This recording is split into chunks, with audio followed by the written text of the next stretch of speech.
It does need to be understood among the community that we cannot take what game journos say seriously. I know this is a commonly held talking point in the sphere. It's one of the things that binds us all together, but I think people really underestimate just how corrupt and stupid game journos actually are. Case in point, the whole ordeal about Baldur's Gate 3, right? How many times have we heard that this is some huge success story? This is one of the biggest games ever released. That Larian is some new AAA studio now. That it's some big phenomenon. Like, how often have we heard that? And yet, we don't actually have hard sales numbers. And a quick look at the achievements for the game showcases that the vast majority of the player base never got past Act 1, right? When you look at the achievements, when you compare it to the player count, it creates this really odd sort of it gives you this impression that the numbers we're being presented are completely fake.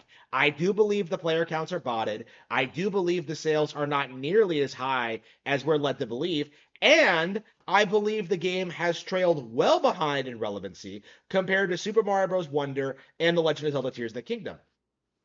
Not only those games, but other major Nintendo games like Fire Emblem and a bunch of other things that came out that year. Okay, like to me, it couldn't be more obvious that Baldur's Gate 3 is one of the most AstroTurf projects in recent memory, but most people seem completely unwilling to admit it. Probably out of a desperate attempt to downplay Nintendo and what they're doing, right? Most people don't even realize that, these people have spent so much time trying to gaslight you into thinking Zelda bombed after selling 20 million units that they don't seem to realize that that is more than the estimated amount that Baldur's Gate 3 has sold, right? 15 million is the estimated total. And honestly, looking at the numbers, I think that is being very generous. I would not be surprised if it was less than half that. Okay. So with Baldur's Gate 3 allegedly selling 15 million units and Tears of the Kingdom selling 20 million units at a higher price point and getting a sequel the following year, like it couldn't be more obvious that Zelda is in a way better position than Wizards of the Coast right now. Wizards of the Coast is, of course, struggling with people getting uppity about D&D 5th edition, woke changes. Larian was fired from the project, right? They won't be coming back to Baldur's Gate 4, right? Again, Larian is a one-trick pony, essentially. When you put it that, like, very, very simply, all they can do is produce D&D clones, essentially. When you put it very, very simply. When you compare that to Nintendo's versatility and putting out, like, all their variety and all of their franchises with all of their different companies, third party, second party developers. Like the difference in quality is just pure staggering. But game journals really want to push the narrative that Baldur's Gate 3 is some huge, unprecedented success. Right, as if it wasn't something that they completely astroturfed into relevancy, right? As if it wasn't the Undertale of its time. And that is something that I really do want to emphasize here is just let's look at the games that these people are propping up. Stuff like Undertale, stuff like Pizza Tower, stuff like Pow World, right? Like again, some of the most garbage games in existence, right? Straight up shovelware, but because these people can weaponize them against Nintendo in shallow ways, these are the games that are being propped up. And I do think that what happened with Undertale specifically is going to be a very strong indication of where things are going to go from here.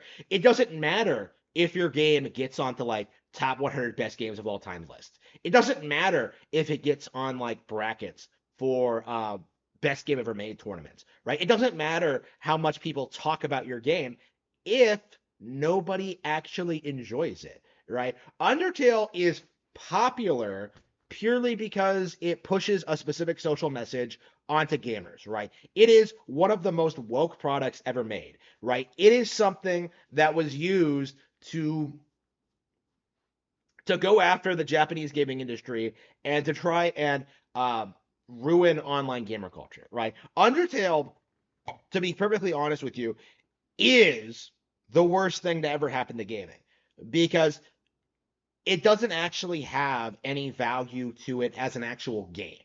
Everything about it revolves around the idea that Toby Fox is some savant game dev who just came from nothing and became super successful. Never mind that none of that is true, right? Never mind that even like 9 years later, there still hasn't been a proper follow up, right? Never mind that Fox was spending his time like interacting with Japanese game devs who barely know him, right? Who don't know him, right?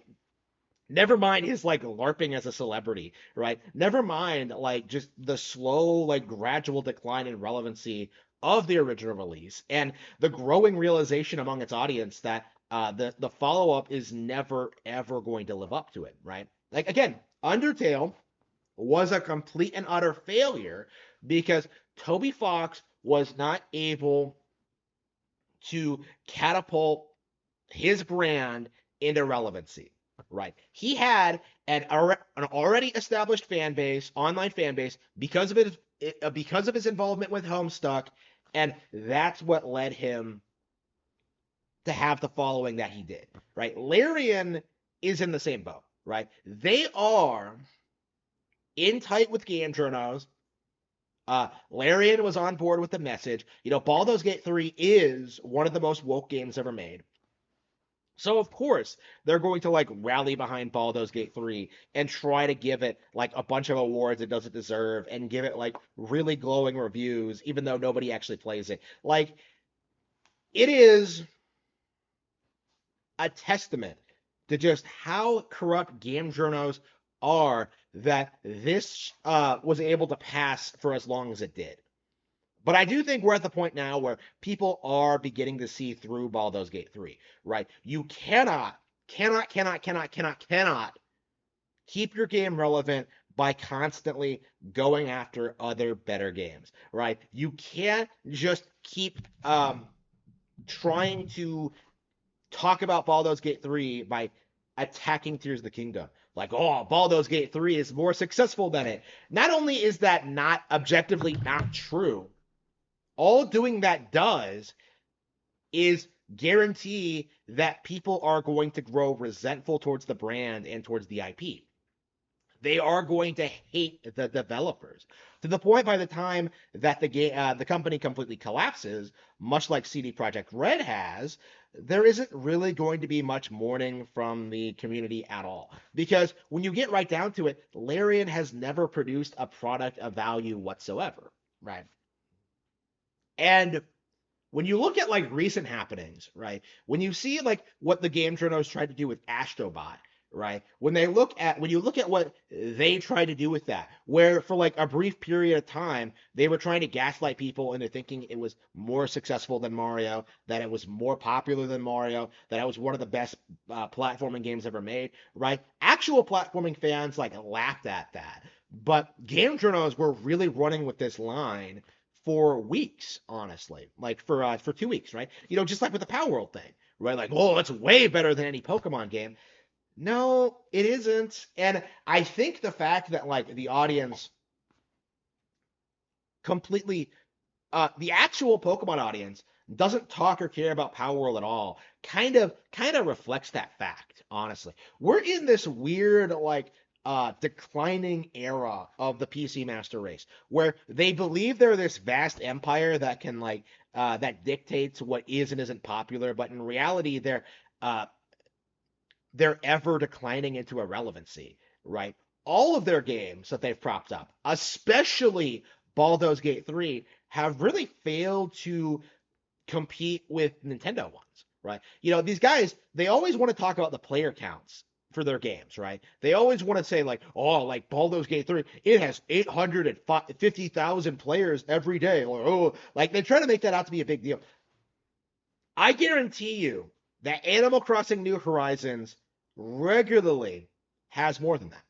And that game is much older, but it's one that has retained its relevancy very well. And because of the nature of the game, people keep coming back to it every day, right? Like again, I guarantee you Scarlet and Violet is more popular. I guarantee you that Zelda is more popular, Mario is more popular. I was kind of surprised at how many people like were still playing online when I booted up Mario Wonder a while back. But the more I thought about it, the more it made sense because this game was super popular. This game was something people enjoy, right? This game is getting new fans all the time, right? I guarantee you that a bunch of copies are going to be sold this year. Now that like the initial wave of trying to downplay Super Mario Bros. Wonder has ended, like Baldur's Gate 3 is never ever going to have a resurgence of relevancy. Astrobot is never ever going to have a resurgence of relevancy, right? Like again, it's just the same thing that we always see with these like third party games where they get propped up, they get worshipped, and then they get promptly forgotten about because when you get right down to it, none of them are anywhere near as good as their Nintendo developed contemporaries.